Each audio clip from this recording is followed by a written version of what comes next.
Remue-ménage. Remue-ménage.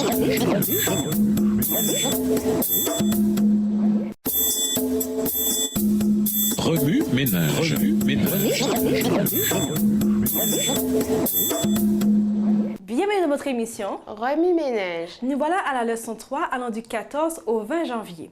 La divinité du Saint-Esprit. Le verset mémorisé se trouve dans 2 Corinthiens 13, verset 14. Que la grâce du Seigneur Jésus-Christ, l'amour de Dieu et la communion du Saint-Esprit soient avec vous tous. De nombreuses personnes suivent les directives d'un GPS, mais ne consentent pas à suivre celles du Saint-Esprit. Le Saint-Esprit est-il Dieu? Lisons Job 33, verset 4. Job 33, verset 4. L'Esprit de Dieu m'a créé et le souffle du Tout-Puissant m'anime. Un jour, j'ai amené les étudiants à une démonstration d'Asimo, le robot humanoïde le plus avancé au monde. Sous nos yeux, Asimo a effectué plusieurs tâches que seuls des êtres humains devaient pouvoir faire. Je me suis alors demandé si les robots humanoïdes seraient un jour, alors qu'ils auraient atteint un stade de développement avancé, classés comme des êtres humains. Cette question en suscite d'autres. Qu'est-ce qui constitue le critère d'une telle évaluation? Les robots devraient-ils posséder tous les attributs humains? La réponse à cette question est bien évidemment. Le hic, c'est qu'il existe des attributs humains. Les émotions, par exemple, dont les humanoïdes seraient toujours dépourvus. Je n'en sais donc pas plus que vous. Eh bien, on a posé des questions semblables sur le Saint-Esprit. Le Saint-Esprit est-il Dieu? Comment pouvons-nous en être certains? Dans la Bible, le Saint-Esprit exécute des tâches que Dieu seul peut faire. Il est impliqué activement dans la création, Genèse 1, verset 2, et dans la rédemption, Jean 4, versets 16 à 18 de l'humanité. Les Écritures nous révèlent que l'Esprit est vie, Romains 8, verset 10, et qu'il est l'Esprit de vérité, Jean 16, verset 13. Il partage des attributs divins suivants. Omniprésence, il est partout. Omnipotence, il est tout-puissant. Omniscience, il sait tout. Omnibienveillance, il est toute bonté. Par conséquent, il est Dieu et non une puissance mystique ou un être impersonnel. Lorsque Ananias et Saphira mentirent au Saint-Esprit, voir Actes 5, versets 3 à 4, Pierre leur dit qu'ils avaient menti non aux hommes, mais à Dieu. Et lorsque Jésus confia le mandat évangélique à ses disciples, Matthieu 28, verset 19, il précisa que les nouveaux croyants devraient être baptisés au nom du Père, du Fils et du Saint-Esprit. Pierre enseigna sans hésiter que le Saint-Esprit est au même niveau que le Père et le Fils. Il est Dieu, lui aussi. Les Écritures le mettent sur un pied d'égalité avec Dieu. Avez-vous remarqué combien ceux qui se servent de GPS, géopositionnement par satellite, obéissent aux instructions données? Ils tapent simplement leur destination et sont assurés que leur GPS les mènera à bon port. Leur confiance en cet appareil de navigation est due à une utilisation répétée, même si en de rares occasions, ils interprètent mal l'information donnée. De même, pour nous chrétiens, le fait de savoir que le Saint-Esprit, notre guide et notre aide de tous les instants, est lui-même divin, nous donne l'assurance que notre destinée éternelle est garantie. Aujourd'hui, je vous invite à vous réjouir dans le Seigneur, sachant que l'Esprit qui vous dirige est le même Esprit qui a participé à la création de l'humanité et le même Esprit qui était en Jésus lorsque sur la croix, il a garanti notre rédemption. Au revoir. Et à demain si Dieu veut. Remue-ménage. Remue-ménage.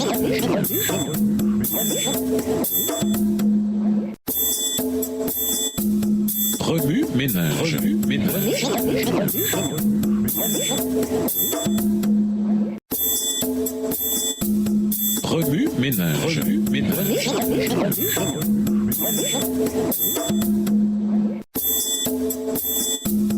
Remue-ménage.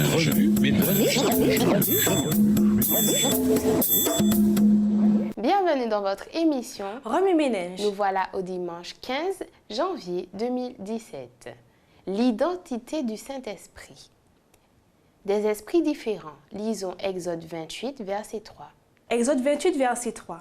Tu parleras à tous ceux qui sont habiles, à qui j'ai donné un esprit plein d'intelligence, et ils feront les vêtements d'Aaron afin qu'ils soient consacrés et qu'ils exercent mon sacerdoce. Les Écritures révèlent l'existence de nombreux esprits différents. En référence aux êtres humains, elle mentionne un esprit de sagesse, Exode 28, verset 3, version Tob. Un esprit de jalousie, Nombre 5, verset 14, version Tob. Et l'esprit de Cyrus, 2 Chroniques 36, verset 22. Par rapport aux anges déchus, il existe les esprits des morts, Lévitique 19, verset 31. Un esprit de mensonge, 1 Roi 22, verset 22 à 23, version Louis II. Et un esprit qui rend muet et sourd, Marc 9, verset 25. Dieu est esprit, voir Jean 4, verset 24. Il est esprit de vérité, Jean 16, verset 13. L'esprit du Seigneur, Juge 14, verset 6 et 19. Et l'Esprit Saint, Psaume 51, verset 13, version Semeur, Luc 11, verset 13. Ainsi, le mot esprit en hébreu, ruach, en grec, pneuma, se réfère parfois à l'essence ou à la caractéristique dominante d'une personne. Bien que l'Esprit de Dieu soit mentionné 350 fois dans la Bible, 88 fois dans l'Ancien Testament et 262 fois dans le Nouveau, il est parfois difficile, en raison de l'unicité de Dieu, Deutéronome 6, verset 4, de faire la différence entre les personnes de la divinité. Cependant, dans les deux testaments, le Saint-Esprit assume un rôle représentatif. Dans l'Ancien Testament, il représente le Père au sein de la divinité.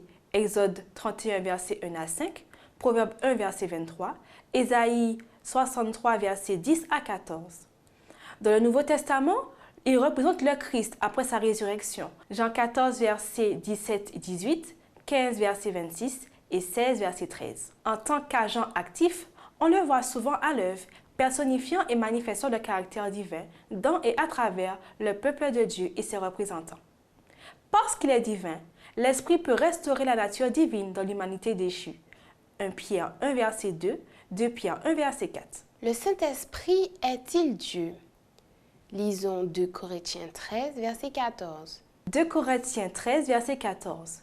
Que la grâce du Seigneur Jésus-Christ, l'amour de Dieu et la communication du Saint-Esprit soient avec vous tous. Le terme Trinité suggère une pluralité de Dieu, ce qui déconcerte de nombreux croyants parce qu'il conduit à s'interroger sur la vision monothéiste chrétienne.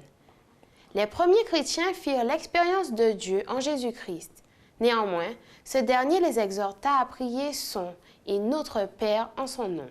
2 passages mentionnent le Père, le Fils et le Saint-Esprit ensemble en tant que divins membres de la Trinité.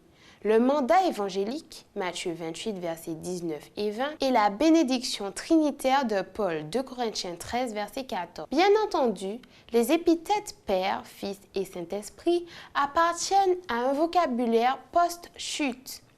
En tant que membre de la divinité, le Saint-Esprit partage l'existence éternelle de Dieu, laquelle n'est ni empruntée ni dérivée. En d'autres termes, contrairement à l'univers dont l'existence même dépend de Dieu, le Saint-Esprit n'a besoin de personne ni de quoi que ce soit pour exister. Lisez attentivement Actes 5, versets 1 à 4. Puis considérez la conviction de Pierre au sujet de l'identité du Saint-Esprit. Notez la réprimande de l'apôtre. Ananias, pourquoi Satan a-t-il pu s'emparer de ton cœur? Tu as menti au Saint-Esprit et tu as gardé une partie de l'argent rapporté par ce terrain. Comment donc as-tu pu décider de commettre une telle action? Ce n'est pas à des hommes que tu as menti, mais à Dieu. Actes 5, versets 3 et 4. Selon Pierre, toute tentative de mentir au Saint-Esprit omniscient équivaut à mentir à Dieu. Deutéronome 6, verset 4 y fait allusion.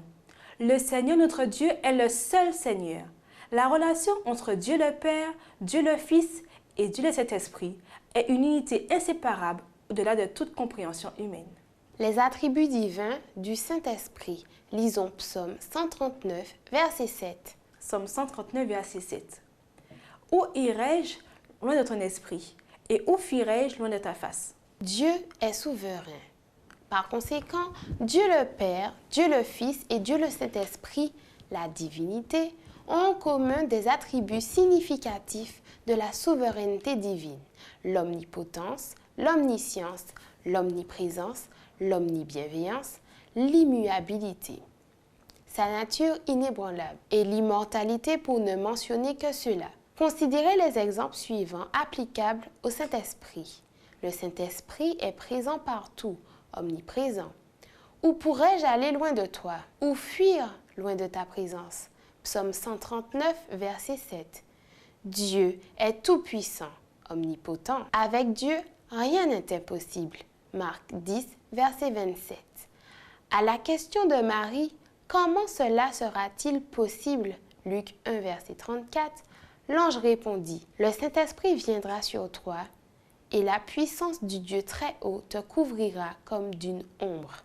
C'est pourquoi on appellera saint et fils de Dieu l'enfant qui doit naître. Luc 1, verset 35.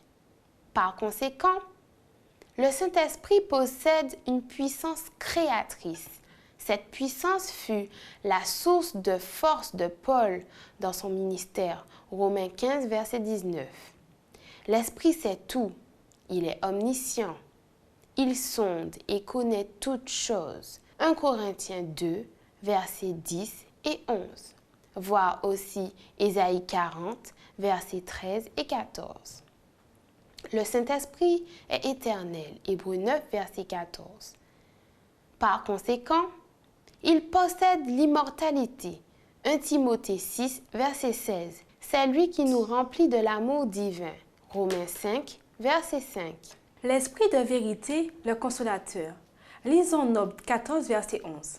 Nombre 14, verset 11. Et l'Éternel dit à Moïse, « Jusqu'à quand ce peuple me méprisera-t-il?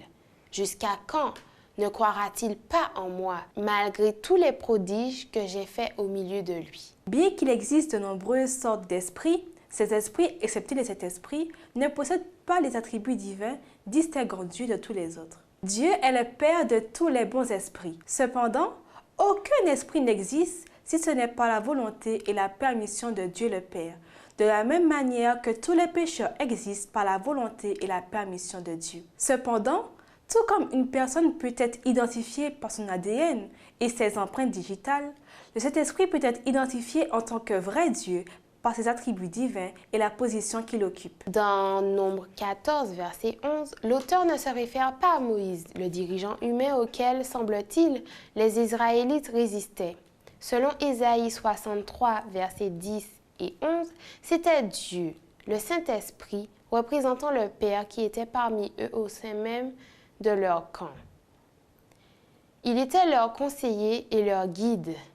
Toute rébellion contre Moïse était donc une attaque directe contre l'Esprit de Dieu, représenté par Moïse et agissant par lui. Remue-ménage. La décision d'Ananias et de Saphira de retenir une partie de la vente de leur propriété était un secret entre eux.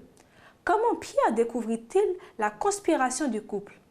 De quelle illustration contemporaine pourrait-on se servir pour offrir une compréhension claire des attributs du Saint-Esprit? Lisez attentivement la bénédiction trinitaire, 2 Corinthiens 13, verset 14. Puis observez les mots grâce, amour et communion. Paul assigne-t-il des fonctions exclusives au trio divin? Expliquez. Au revoir. Et à demain si Dieu veut. Remue-ménage. Remue-ménage.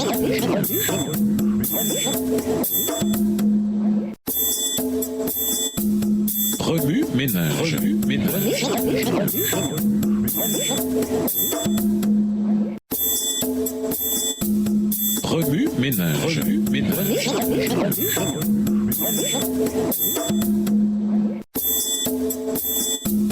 Remue-ménage.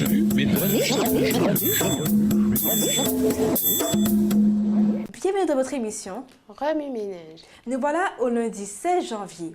Je sais en qui j'ai mis ma confiance. Lisons Jean 14, versets 15 à 17. Jean 14, versets 15 à 17. Si vous m'aimez, gardez mes commandements. Et moi, je prierai le Père, et il vous donnera un autre consolateur, afin qu'il demeure éternellement avec vous. L'Esprit de vérité que le monde ne peut recevoir, parce qu'il ne le voit point et ne le connaît point. Mais vous, vous le connaissez, car il demeure avec vous, et il sera en vous. Dans toute l'histoire adventiste, il est probable qu'il n'y ait jamais existé un personnage connaissant aussi profondément les œuvres de cet esprit qu'Ellen White. Depuis sa première vision reçue à l'âge de 17 ans jusqu'à 70 ans plus tard, la dernière de ces 50 000 pages écrites à la main, le Saint-Esprit a par sa présence surnaturelle en elle suscité, accompagné et soutenu son témoignage. Une centaine d'années plus tard, la voix de la messagère du Seigneur n'a rien perdu de sa puissance convaincante. Étudions les révélations que Dieu a données de lui-même. Il y a 3 personnes vivantes de la triade céleste, au nom de ces 3 grandes puissances, le Père, le Fils et le Saint-Esprit. Ceux qui donnent leur adhésion au Christ avec une foi vivante sont baptisés et ces 3 puissances coopéreront avec les sujets obéissants du roi céleste dans leurs efforts pour vivre la nouvelle vie en Christ. Le Saint-Esprit devait être donné comme un moyen de régénération, sans lequel le sacrifice du Christ resterait inefficace.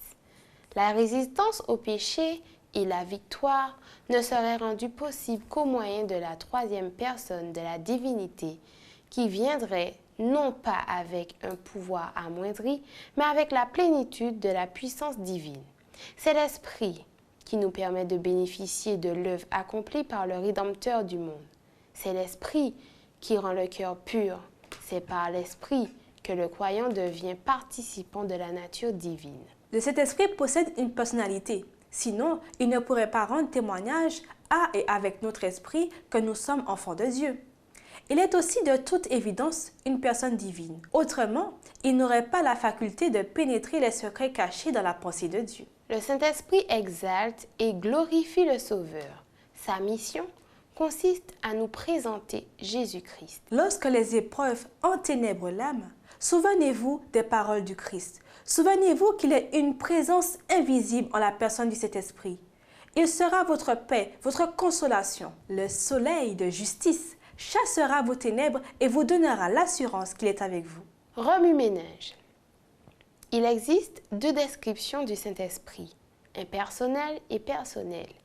Bibliquement parlant, laquelle est la plus exacte? De quelle manière le Saint-Esprit vous paraît-il plus comme une personne? Selon vous, pourquoi Dieu a-t-il choisi de se révéler dans la présence invisible du Saint-Esprit?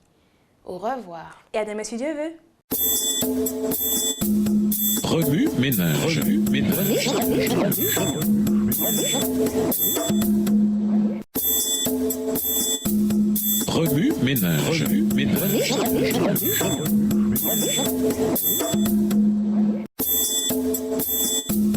Remue-ménage. Remue-ménage.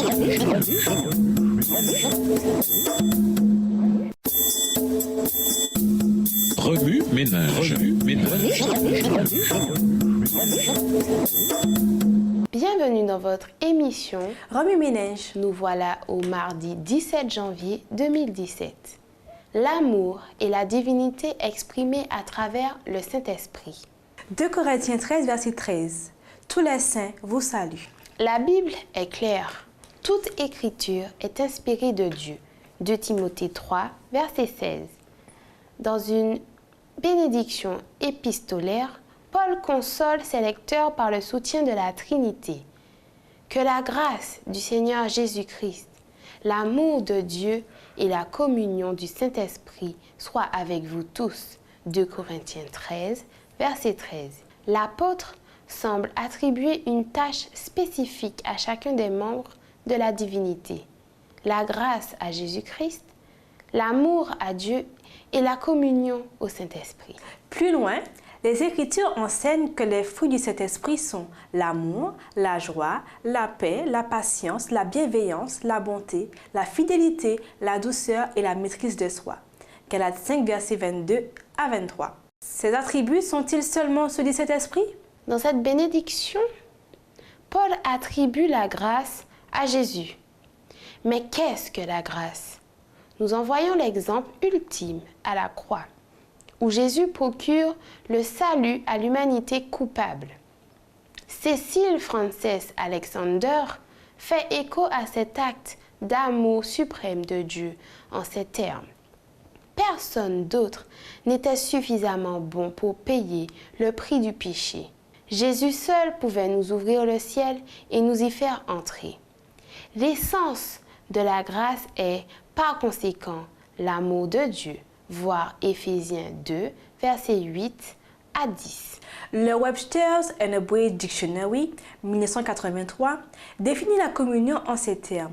Le fait d'être un compagnon ou un associé, la relation entre des personnes qui partagent des intérêts ou des sentiments, et camaraderie.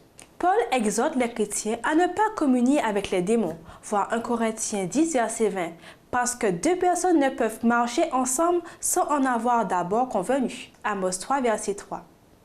Les attributs du Saint-Esprit, la patience, la joie, la paix, la bonté, pour ne mentionner que cela, sont par conséquent des traits directeurs qui poussent le pécheur à accepter le don du Christ en faveur de l'humanité, sa grâce mue par son amour inconditionnel. Impossible d'en douter, la grâce est le fondement de l'amour. Jésus lui-même nous informe que Dieu a tant aimé le monde qu'il a donné son Fils unique en sacrifice pour nos péchés, afin que nous soyons sauvés. Jean 3, verset 16. Au cœur de toute communion se niche l'amour de Dieu. Éphésiens 3, verset 17 à 19. Ainsi, en assignant l'amour à Dieu, Paul identifie le carburant unificateur de la Trinité qui dirige la mission de sauvetage en faveur de l'humanité. L'attribution des dons est par conséquent une façon de fractionner un corps, la Trinité, en ses parties pour faciliter notre compréhension. Dans Galates 5, versets 22 et 23 et 1 Corinthiens 13, versets 1 à 8, nous découvrons les qualités que le Saint-Esprit nous offre dans l'amour pour nous guider vers Dieu. À la croix, ces qualités ont été illustrées dans l'amour. Pour nous, le Saint-Esprit est comme l'eau pour une plante en pot. Une bonne terre dans un contenant approprié, de la lumière et de la noirceur, c'est parfait. Mais s'il n'y a pas d'eau pour imbiber le sol, communion, la plante ne poussera pas. De même, la divinité et l'amour de Dieu ne peuvent nous atteindre s'ils ne sont pas imbibés du Saint-Esprit. Voir 1 Corinthiens 2, versets 10 et 11. Au revoir. Et à demain si Dieu veut. Remue ménage. Remue ménage.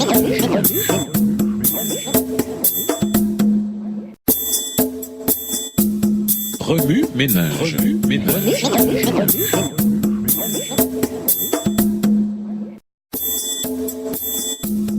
Remue ménage.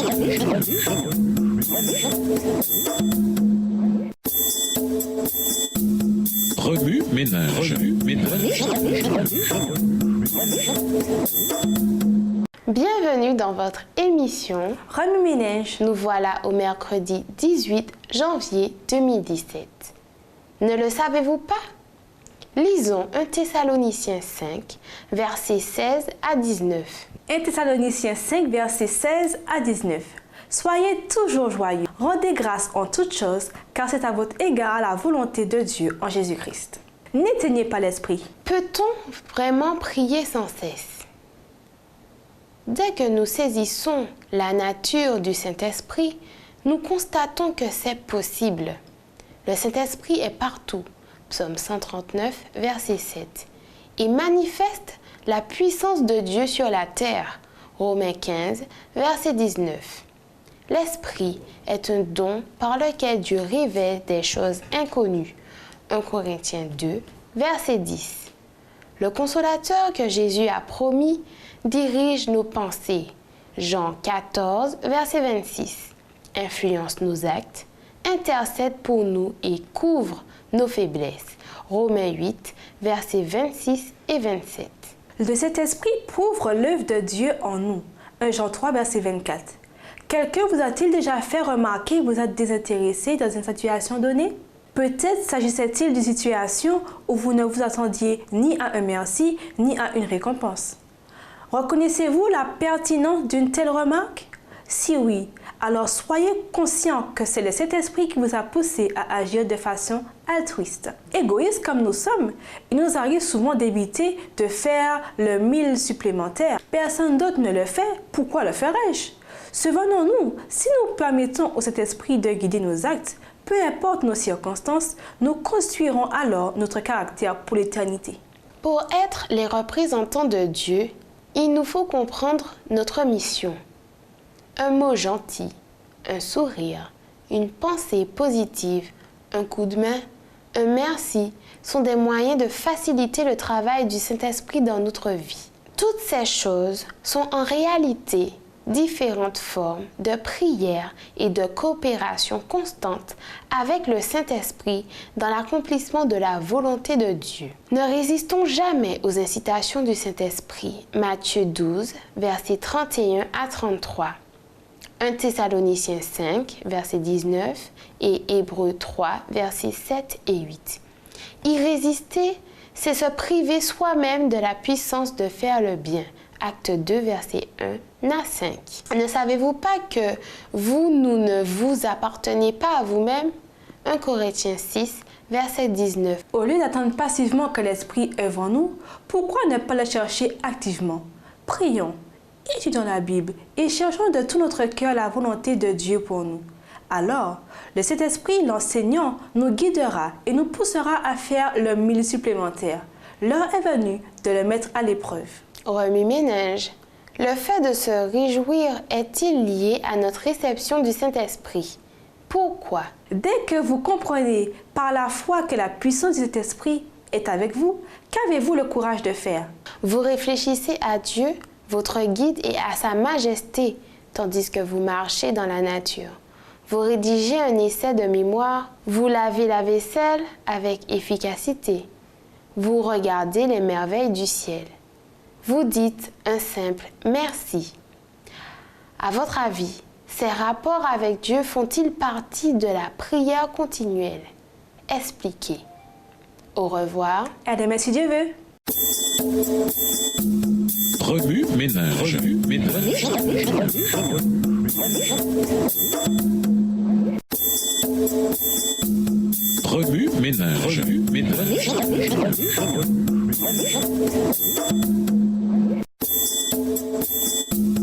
Remue-ménage. Remue-ménage.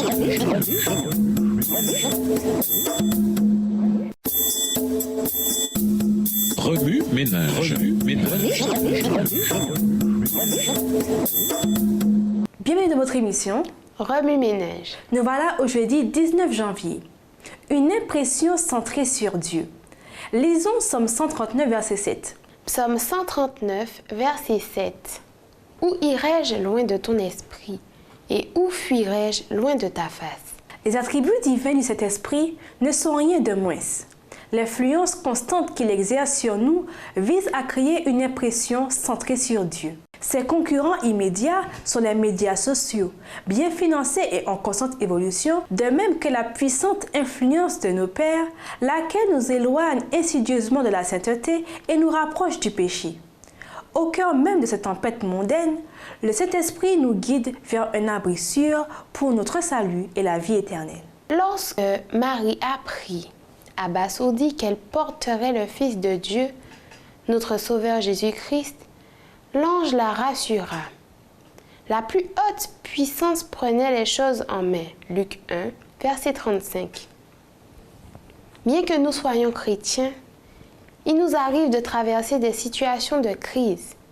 C'est alors que le Saint-Esprit, l'un des membres de la divinité, nous aide à nous fier sans cesse au plan divin pour notre vie. Si nous sommes fidèles et gardons confiance, il nous mènera à bon port.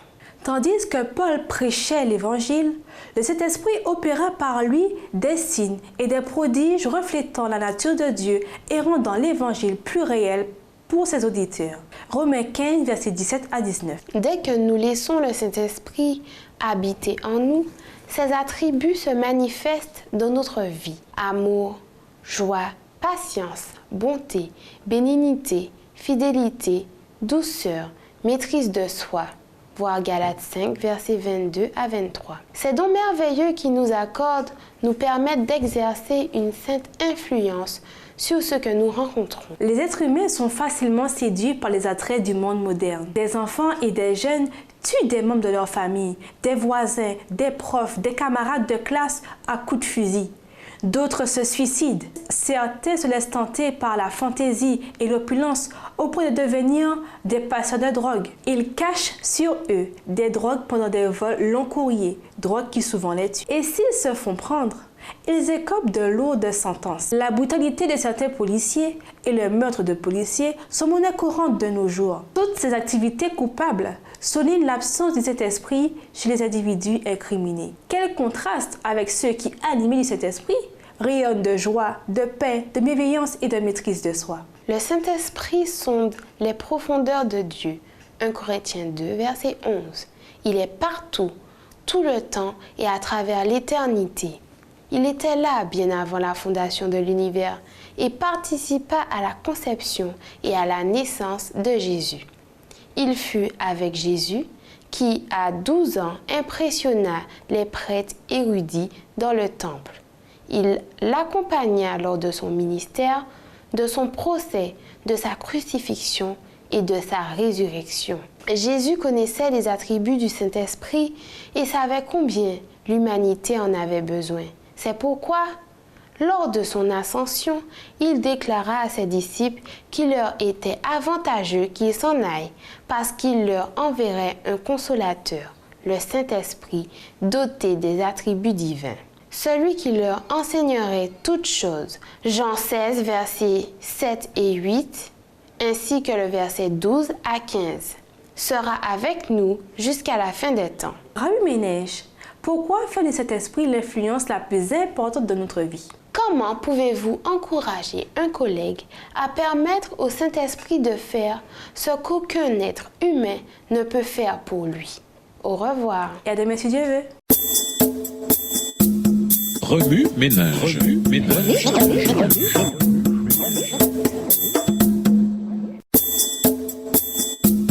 Remue-ménage.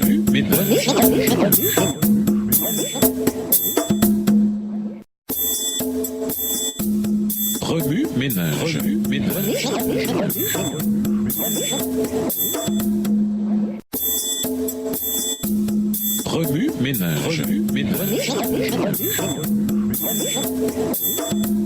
Bienvenue dans votre émission Remue-ménage. Nous voilà au vendredi 20 janvier 2017.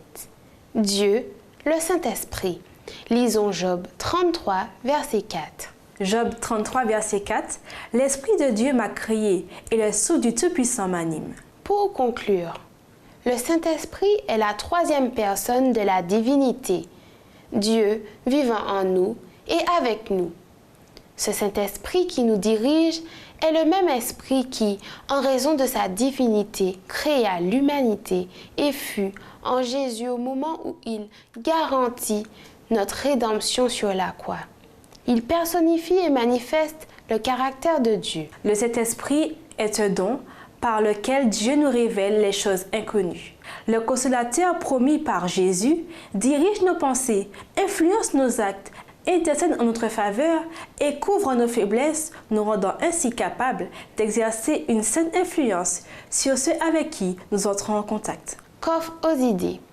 Parcourez la leçon de cette semaine. Extrayez-en des mots-clés et les versets bibliques correspondants qui soutiennent la divinité du Saint-Esprit.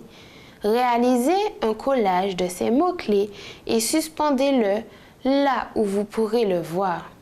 Il vous rappellera l'influence constante du Saint-Esprit dans votre vie. Programmez votre téléphone pour qu'il sonne à des moments spécifiques de votre journée, histoire de vous rappeler d'interrompre votre activité pour prier, pour trouver qui dans votre famille et dans votre entourage vous pouvez influencer. Soyez à l'affût des incitations de cet esprit. Chaque jour de cette semaine, tournez une vidéo d'1 seconde sur ce qui, dans la leçon de cette semaine, illustre le mieux ce que vous avez compris du Saint-Esprit. Réunissez toutes ces vidéos en une seule. Téléchargez-la ensuite sur votre média social préféré. Utilisez le mot #Saint-Esprit. Interviewez des membres de votre Église en dehors de votre cercle habituel, des membres d'âge différents, à l'origine et aux étapes de vie différentes. Demandez-leur pourquoi ils croient que le Saint-Esprit est réel et divin. S'ils vous en donnent la permission, partagez leurs réponses textuellement dans votre petit groupe ou sur la plateforme des médias sociaux de votre choix. Prenez un verset biblique ou une citation de la leçon de cette semaine qui se répercute dans votre cheminement actuel. Faites-en le fond d'écran de votre cellulaire. Chaque fois que vous regarderez votre cellulaire, il vous rappellera d'évaluer pendant quelques secondes ce qui occupe le plus votre esprit à ce moment-là et de prier à cet égard. Écrivez toutes les situations où vous avez été témoin de l'intervention et de l'influence divine de cet esprit. Priez Dieu de vous donner des occasions de partager ce dont vous avez été témoin. Pour aller plus loin, lisez Jean 7, versets 37 à 39, Acte 2, Romains 8, versets 26 et 27. Au revoir. et à demain si Dieu veut. Remue ménage. Remue ménage.